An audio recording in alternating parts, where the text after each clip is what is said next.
এই হলো সেই ভূমধ্যসাগর, যেটার অপর পাশে আছে লাখো বাঙালির স্বপ্নের দেশ ইউরোপ।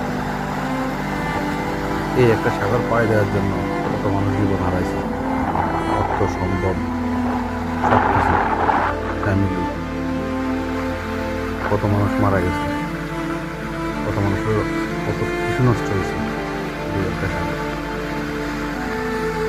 লাখো কোটি বাঙালি চোখের পানি এই সাগরের মধ্যে বিলীন হয়ে গেছে।